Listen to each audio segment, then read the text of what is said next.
I have no idea how to even explain my situation, but I'll give it a try. I'm aware how weird/unique this is. I mean, if it weren't happening to me I wouldn't believe it. This is long but the backstory is needed. I apologize for grammar mistakes as I'm still a little frantic. I've known my ex-boyfriend since we're teens. I'll call him David. We met when I was 15 and he was 18. We lived next to each other in a nice neighborhood. We also lived closer to a small meadow, and just a little farther from that meadow, hidden among so many trees, there was this small river. I'm not doing this place justice because English is not my native language and I'm sure I'm not describing it as well as I could. But it was an amazing place which I used as a little hiding spot whenever I wanted to get away from my parents or people in general. I used to think no one really knew about that place, and if they did, they didn't really bother coming there because through all the time I was there, I never actually saw someone else there besides me. Imagine my surprise when I go there one day and find David sitting by the river. At that time we'd seen each other around the neighborhood, but that's it. Anyway, that day we started talking and became very close. Not intimate because I was 15 and hated the idea of dating, and he was 18 and wasn't known for long-term relationships. So we get pretty close and I meet his family. His mother was the sweetest thing. His dad I remember was gross, stupid jokes, sexist, ignorant, to which he, David, told me not to mind him. I didn't mind. And then there was his brother, who we'll call Patrick. This is turning out to be long, so I'll be short here. Patrick was just as bad as his father, except no one could deny he really did love and care for David. I don't know how to explain it any better. Patrick was gross. He thought girls were meant only for sex. He was a fucking racist/homophobe with no fear of letting it be known. But when it came to David, Patrick was always there for him. He was overprotective of him, and I remember that made me feel a mixture of sadness/anger, because if he could love his brother so much, then why the hell couldn't he be a better person? Anyway, my friendship with David only grew, and I should make it very clear that if Patrick was like his gross father, then David was like his mother. No doubt. David was sweet, caring. His worldview was similar to mine. He was not a racist nor a homophobe and was always clashing heads with his brother because of that. So let's speed things up. We become a couple when I'm 17 and he's 20. Things are incredible and our relationship is good. He's not my first relationship, as I'd gotten over that no dating thing and dated other guys during our period of friendship. I literally have no complaints about him as a boyfriend. The problem was Patrick. Yes, that man had no problem with me when I was just David's friend. But as soon as I became the girlfriend, Patrick started treating me and David horribly. If we were together, Patrick would call and ask David if he was spending time with his little whore, which made David tell Patrick to fuck off and hang up the phone and spend the night with me. He'd apologize and I'd say it wasn't his fault, as it really wasn't. He'd stood up for me more times than I could remember. I never let Patrick's comments bother me, and I'd usually flat out ignore him whenever I saw him. He was an asshole and didn't deserve my attention. So Patrick became insanely jealous. He thought he was losing his little brother, and it was all very stressful, and it only came to a stop and got a bit better when David told Patrick to either cut that shit out or he'd cut him off from his life forever. He told Patrick that if he ever so much made a nasty comment about me, even if behind his back, he'd go on pretending he didn't have a brother. That shook him up a little and the comments stopped, although he'd still call when we got together or roll his eyes whenever he was in our presence and saw us being cute or whatever. I know how much the situation hurt David, because even though he was aware of how nasty and simple-minded his brother could be, it was still his brother and he loved him. I was blessed with loving parents, but I understood David. There were times when he'd break down and cry because his brother had gotten into trouble again, and I'd just feel mad and heartbroken. Sadly, I didn't really know then what I know now about abuse/manipulation. For instance, I know Patrick really did love David, and he knew David loved him, but he was deathly scared of someone else, me, taking his brother away from him. So he'd try to manipulate David with sentences like, when this bitch leaves you, you'll only have me in this whole world. Lovely, isn't it? The years passed. I was still very much in love with David and David with me. I was 22 and David 25. I was considering studying abroad, in France. It wasn't set in stone, and while it all sounded very dreamy and marvelous, a big part of me didn't really want to go. It's just that my parents were so proud of me and about the opportunity, and they've always been amazing to me. I didn't want to let them down. So by this time I was still living with my parents, but David was renting an apartment and living with a roommate, and his brother would visit every now and then. I could see that he still hated me, but given that David and I had been dating for such a long time, I guess he just accepted me into his little brother's life. Patrick hadn't changed with age and was still unpleasant, but a bit more behaved. When I told David the news one night, he was visibly shaken. I said I didn't know what I'd do yet, and we tried to carry on with our date, but the mood was ruined and we had a fight. He said he understood my side, but that it wasn't like I'd be a few hours away. I'd be in France. I told him that a lot of couples make things like this work. For the record, I was talking out of my ass, and I tried to convince him that it wouldn't be that bad. It didn't work, but once things cooled off we just agreed to talk about it when I knew what I wanted to do. The thing is, while this France thing started more as a way to make my parents proud, as the days went by I started liking the idea. Really liking it. I'd be studying literature and journalism in France. I could write a novel about how I was feeling torn and how I went back and forth on the issue, and I'd end up choosing David every time. But I guess I'd let this small worry in. What if I'm really throwing a great opportunity away? What if I didn't take it and stayed and then, years down the road, resented David? Resenting him and blaming him scared me way more than leaving for a while and then coming back to him. I'd made my decision, and when I invited him over, I didn't even need to tell him because I was already crying. We had a huge fight, and he begged me not to go. He said he supported me in whatever I want to do with my education, but that I didn't have to go so far away. He cried, shouted, begged, and I did the same. I'd be leaving in 2 months, and I asked him to stop fighting. We could be LDR and I wouldn't be gone forever. I'd come back to him. He was mad and wasn't listening to me. He wanted to go home, but I begged him not to because he was angry and I didn't want him driving angry. I'm paranoid about this sort of thing. Fighting with someone I love and then never seeing them again is one of my biggest fears. He knows about this fear of mine. And he stayed. He went to living room, while I stayed in my bedroom. When it was close to midnight, I went to fetch him from there because I didn't want to fight. I found him watching a TV show on the couch, and he was still angry. I asked him to come to bed with me and grabbed his hand, and he looked at me for a moment, before letting me pull him up. We spent the night together, and in the morning he told me he couldn't do this. Couldn't be with me knowing I'd be leaving him. He said it was best if we just stopped seeing each other now. I started crying immediately, but I didn't ask him to reconsider. I wanted to. But if after spending the night together after that big fight he still thought it was best to stay apart, then there was no way I could convince him otherwise. He kissed me, said he loved me and wished me luck, and I was a freaking mess. I'll skip the part where I spend the next few weeks going back and forth again on my decision, and wondering if I made the right choice. It was torture. I wanted to call him all the time and beg for him to come back, but I refrained myself, even went as far to give my mom my phone so she could hide it from me. I only broke down once and called him. I wanted to text him, but the thought of him seeing the text and not replying scared me, because that would be horrible and give me no hope for a second chance, but he didn't pick up. Life went on and I was miserable, but I clinged to France more than ever. I guess this is the part I surprise you guys. On the second month after our breakup, I found out I was pregnant. I don't know how important the detail of birth control is here, but it was a mistake on both of our parts where we didn't use a condom on 2 instances. I wasn't on the pill back then, I am now. Anyway, I panicked. The trip was 2 weeks away, and I didn't even care about it anymore. I wanted to get to David and tell him I was sorry and tell him about the pregnancy and that we could be a family and whatnot. Except, no matter how many times I called, he wouldn't pick up. I texted him and he never even saw the messages. I went to his apartment only to find out by his roommate that David had gone on a road trip with Patrick. I freaked out, and scared the crap of his roommate and asked if he knew where. Road trip to where, but roommate, didn't know. They weren't close friends, and the only thing David said was that he'd be out on a trip with Patrick and that's it. I sent even more texts, but he'd never see them. I tried to track him down to no avail. Finally, I decided to write him an email. In my mind he wasn't seeing the texts because he was on the road, but he was bound to stop at some place sometime, right? So he'd see the email and then he'd know and come back. I wrote the damn thing and told him everything. I asked him please to call me as soon as he read it because I need to talk to him. To talk about our baby. I needed him. This was on the course of a week. The next week was my trip to France. I kept hoping he'd call, write back or whatever, but he never did. I was devastated. I couldn't believe the man I loved for such a long time, the man I thought was good, could just ignore me like that. I kept trying to call him, but it'd ring and I'd get voicemail. Then all I'd get was a notification saying that number couldn't be reached. To say my heart was broken doesn't make any justice to how I truly felt. I considered waiting until he came back, but if he was ignoring me like this when I just told him I was pregnant, then there was no point in waiting. In my mind he hated me and never wanted to see me again. In my mind he was ignoring/refusing our unborn child. It was the hardest thing I ever had to do. But I was keeping the baby and I didn't have the luxury to keep lying in bed, hoping he'd come back. I took that opportunity and traveled to France. I talked to everyone in charge about my pregnancy. They said there was no problem, and so I studied, had a healthy, beautiful baby girl whom I adore very much, and spent the next 4 years focusing on my life and my child.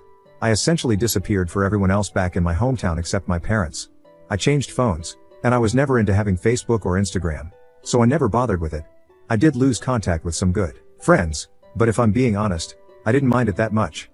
Everything and everyone reminded me of my old life, and my old life reminded me of David.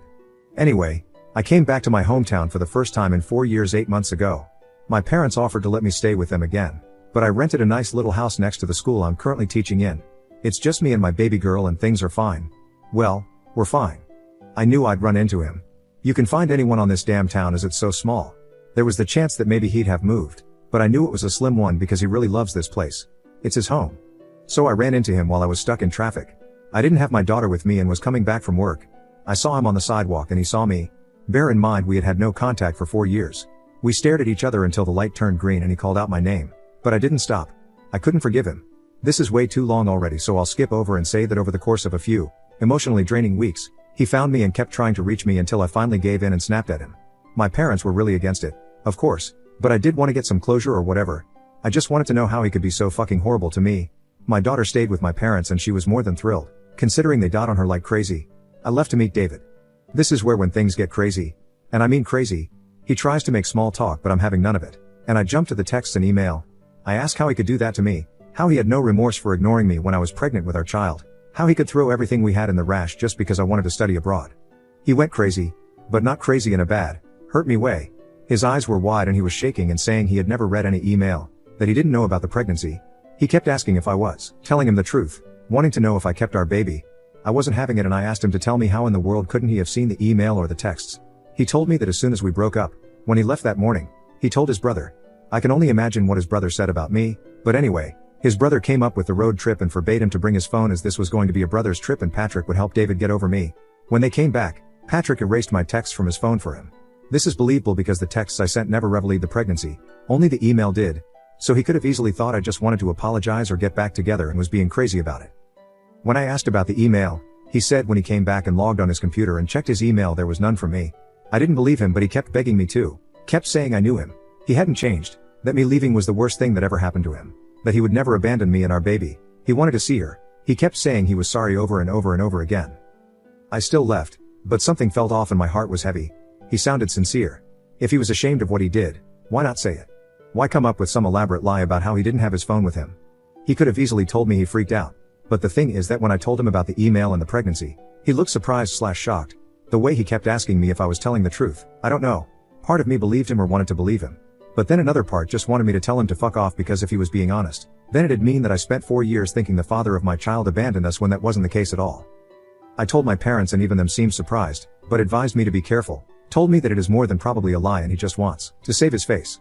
I let things go and spent the night with my daughter, and a few days later, he asked me to meet him again. He kept saying it urgent and that if after that I never wanted to see him again then fine, but that I needed to hear him out. Call me weak but I agreed. When I arrived he was foaming. He was shaking. He was mad. The last time I saw him like that was when we broke up. He was never violent, but I felt weird seeing him like that. I asked him what was so important and he told me that it was his brother. That's it. I asked him to explain and here's the reason why you guys needed to know this huge backstory first. Why you guys needed to know about his relationship with his brother. Patrick knew his passwords. Patrick knew everything. Patrick had logged in David's email account and deleted the one I sent. I was in shock. I sat there next to him without talking for a few minutes until I asked him how he was sure. How could I trust him? David said he had gone home and contacted his brother. He was desperate after finding out about our daughter, about the texts and the email. Patrick tried to accuse me of lying about the baby, saying it was probably someone else's. He tried to make it seem like I was just trying to make David feel bad. They argued and David hung up. I don't know if remorse kicked in, but Patrick called him back an hour later and told him he had logged in and deleted the email because he was afraid David would come back to me and forget about him. He claims to not have read the email, that he didn't know about the pregnancy either, but I'm sure that's a lie. David told me all of this while apologizing and crying and begging me to believe him. I was shocked, stunned, frozen. If it's true all that suffering happened because of Patrick, David kept begging me to forgive him, saying he had cut off relations to his brother and that it took every ounce of willpower not to go to his house and kill him. He told me he would have never abandoned me. He said he understood my anger, but if I could find it in my heart to let him see our baby girl, even if just once, he begged me to believe him until his voice started to crack. I told him I needed time to think. It's been 4 days since that event. 4. My parents are shocked. I can't stop crying. I can't think straight. For the love of God, I need some advice. Call me stupid but a huge part of me believes him. Patrick is a piece of shit and capable of doing that. He was always scared of losing his brother because David is the only person in the world who could love him, even with all his mistakes. Another part thinks I'm being dumb. David has been giving me space and has messaged me only once telling me he's willing to accept whatever I decide. I don't know what to do. I need to think about my daughter. If it's true, then I don't want my baby to grow up without her dad. If he's willing to be a father, I don't know. I don't know. Help, please. This post was deleted and the user was deleted. This was a recovered post that I could find. Update, he abandoned me when I needed him the most. I was pregnant. But I just found out the real truth. I am overwhelmed and stunned with the kindness and care you guys sent my way. Thank you. I wish I could have replied you on the original post, but it was locked. I apologize again for grammar mistakes. English is not my native language and if a sentence doesn't make sense, please tell me. A lot of questions were raised in the original post, understandably so. I left out a lot of details because I was in a hurry to get to the point and as I really needed advice on what to do. Some things, though, I tried to explain in that post itself but I guess they were lost in translation. I'll get to it, addressing the more urgent questions first. My parents were furious. They were furious with the way David was ignoring me, and my father wanted to go bang on David's parents' door and drag his father by the neck and get some answers. I told him not to, which led to him being mad at me. My mother wanted me to hold David responsible and told me that if he didn't want to be a parent, then he'd have to at least help with child support, considering he had no trouble conceiving the child with me. But I was devastated. I didn't go into this subject because, honestly, I thought I didn't have to, but I have money. I was able to afford a decent life for my baby and me while I was in France, and I even got a part-time job at a bookstore while I was there. I didn't want to call David's parents and demand that they tell me where their son had went. I didn't want to barge in and say to his mom, whom I adored, that her son had gotten me pregnant and ignored me in all my attempts to reach him. I didn't want David's money. It would hurt too much seeing the man I'd been so in love with, father of the child I already loved more than anything, being forced into doing his share of parenthood by providing child support. I didn't want to do any of that because I'd have to admit to myself that David was really ignoring me, ignoring the existence of our child. I wasn't thinking straight. I was broken. I know I should have handled it better and tried harder, but I was scared out of my mind, and on top of that, I was angry beyond reason. I won't ever be able to properly explain what it felt like to be abandoned by someone I loved and trusted so much. In my mind, he didn't want me. I'd sent countless texts and an email telling him about our kid. It wasn't enough, and that's a mistake that will haunt me for the rest of my life, and believe me when I say that I paid the price. I cried for so long and went through the motions that waking up with swollen eyes became a normal thing. My first year abroad was pathetic and sad, to tell the truth. My parents stayed with me for the first few weeks, and then they came back. I was in a place where people didn't speak my language, and while I knew French and could read and write properly in it, speaking was a different thing. I'd get nervous and get some things wrong. I made friends with an American girl, but I didn't let her get too close at first. The first time my baby kicked, I was alone. It was a rush of feelings, and I was so happy that this little thing was growing inside of me, and when it clicked that David wasn't there, I cried. I'd cry and talk to my belly and apologize to her, my baby, and promise her I'd be the best mom in the world. When my parents came back to our town, my mother asked me if I was sure that I wanted to do this alone. If I really didn't want to get the justice involved. I told her that I was sure.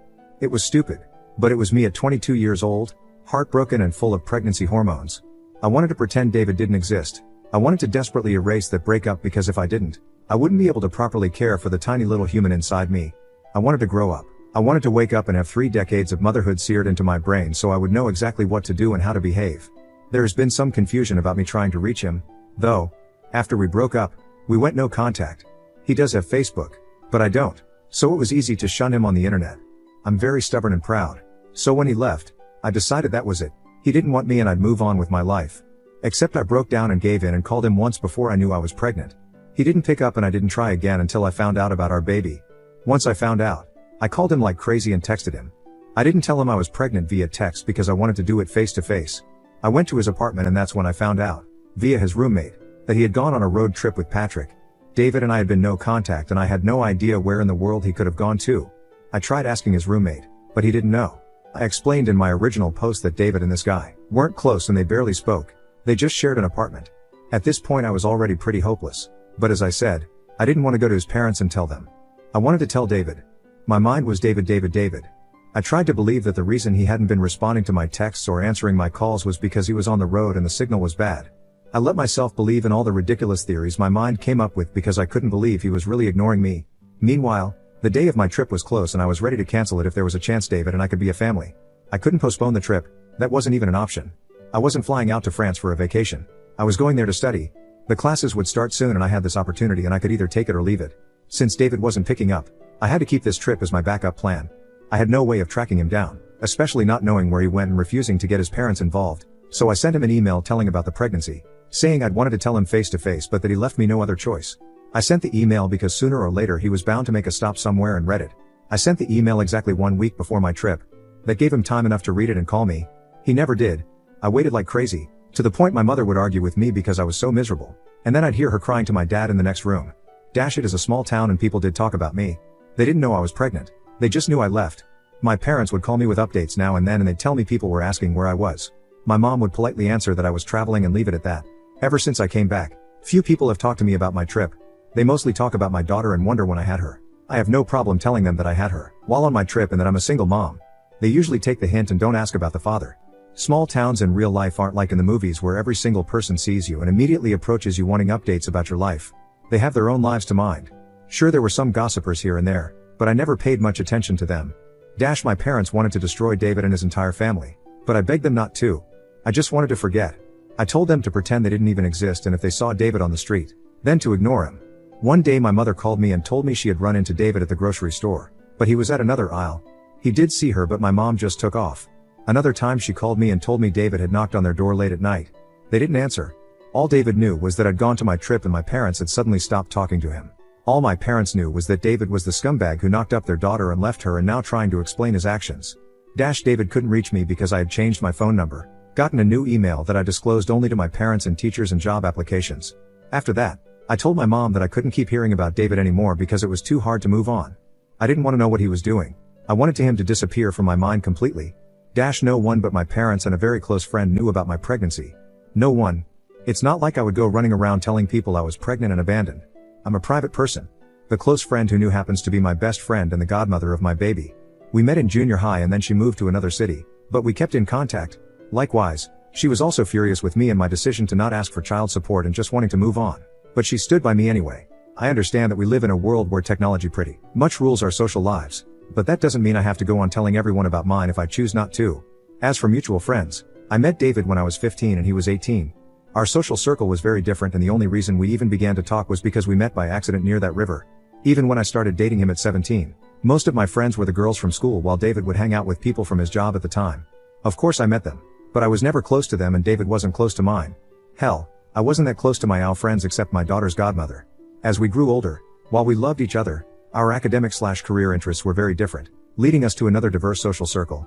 I was always into arts, poetry, museums and David was into sports, old cars/bikes. When we broke up he was working as a mechanic and I have to admit he's a damn good one. You get him talking about, say, a Shelby Mustang 67 and he'll tell you all there is to know about it for hours on end.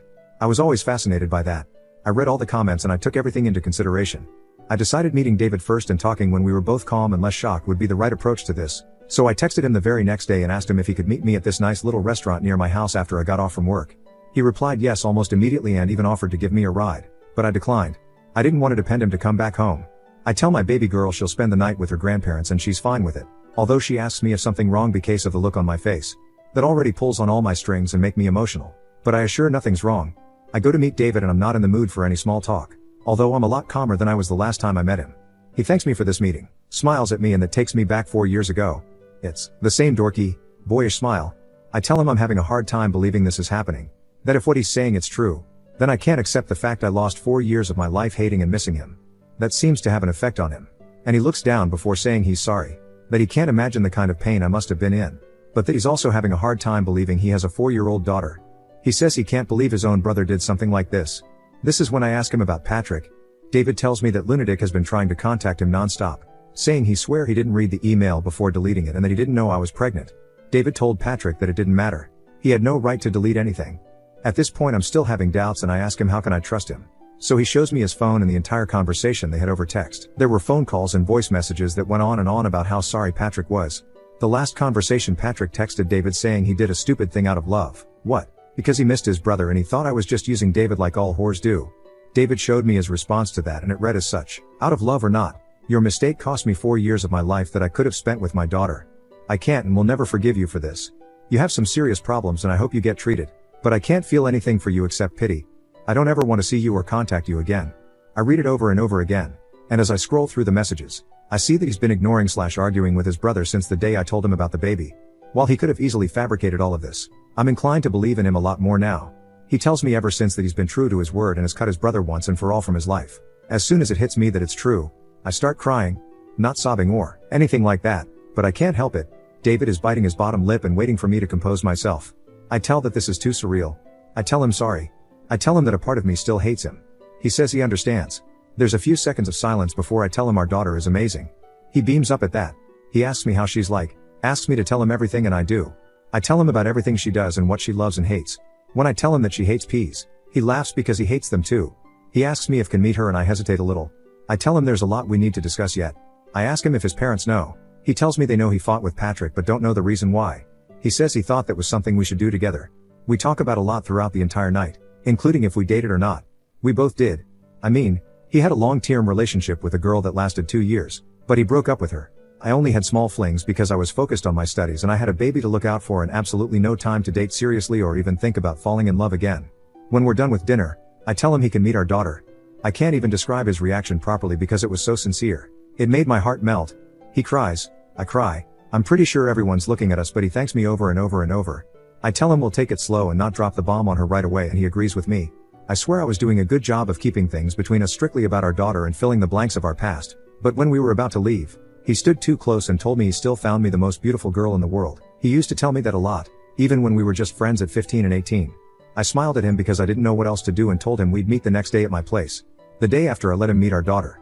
I introduced her to him as a friend of mine. My baby girl is still, well, a baby. She's very smart and funny and she likes to talk a lot, but she also likes to spend time playing and doing her own thing. She was very nice to David, who in turn, was trying very hard not to cry in front of her, not from sadness, but he was really emotional. So was I. We had dinner and I prompted my daughter to tell David about her favorite things to do, favorite TV shows and so on. She talked for hours and David would nod and smile and engage her. At one point she admitted how much she loves horses and David just exclaimed that he loved them, too, and I laughed because I know that secretly, he's afraid of them. My grandfather owns a farm. We used to spend the holidays there and David would always refrain from getting on a horse because apparently he'd fall and break every bone in his body. But soon after my daughter looked at me and asked if she could go play with her toys. I glanced at David and I could see how sad he looked. I tried to get her to stay with us a bit more but David himself told me it was okay. So I let her go and she went to her bedroom play. It was really bittersweet seeing them interacting with each other. Though, after that David and I talked, cried because that's all we seem to do now. And he told me she was gorgeous, that she had his blonde hair. He apologized again for what happened. We talked about seeking a therapist for the three of us. We are not telling our daughter that the nice man she just met is actually her father. Not yet at least. David will keep visiting every day, getting to know her, and then we'll tell her. We also need to tell his parents, which is something that we're not sure if we should do it now or wait until we tell our daughter first. Any advice on this would be greatly appreciated. David is downstairs right now with our baby girl. She's making him watch Adventure Time. I'll update when we finally tell her and his parents.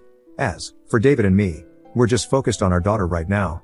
I realize that I'll never fully know the truth. I don't doubt David's words as much as I did before, but like I said, I'll never know. Him cutting Patrick out of his life and showing me the texts and telling me about the phone calls is really good, though. That's what's worrying us the most. Patrick knows. To tell you the truth, I'm terrified of that man, and I'm keeping my eyes open. I don't know if he'd go as far as to tell their parents, but not because of me, or my daughter or even David, but because Patrick knows what he did. It doesn't matter if he read the email before deleting it or not. It had a huge consequence that affected everyone, including an innocent baby. Well, I adore David's mom. She's always been nice, sweet and caring towards me. His father is horrible. Not that different from Patrick. And the first time David took me to his home, and this was before we were dating, he told me to just ignore his father. I know his mom is going to feel horrible about this entire thing, but I can't imagine what his father's reaction will be. We're deaf asking the counselor. That's a great idea. Thank you.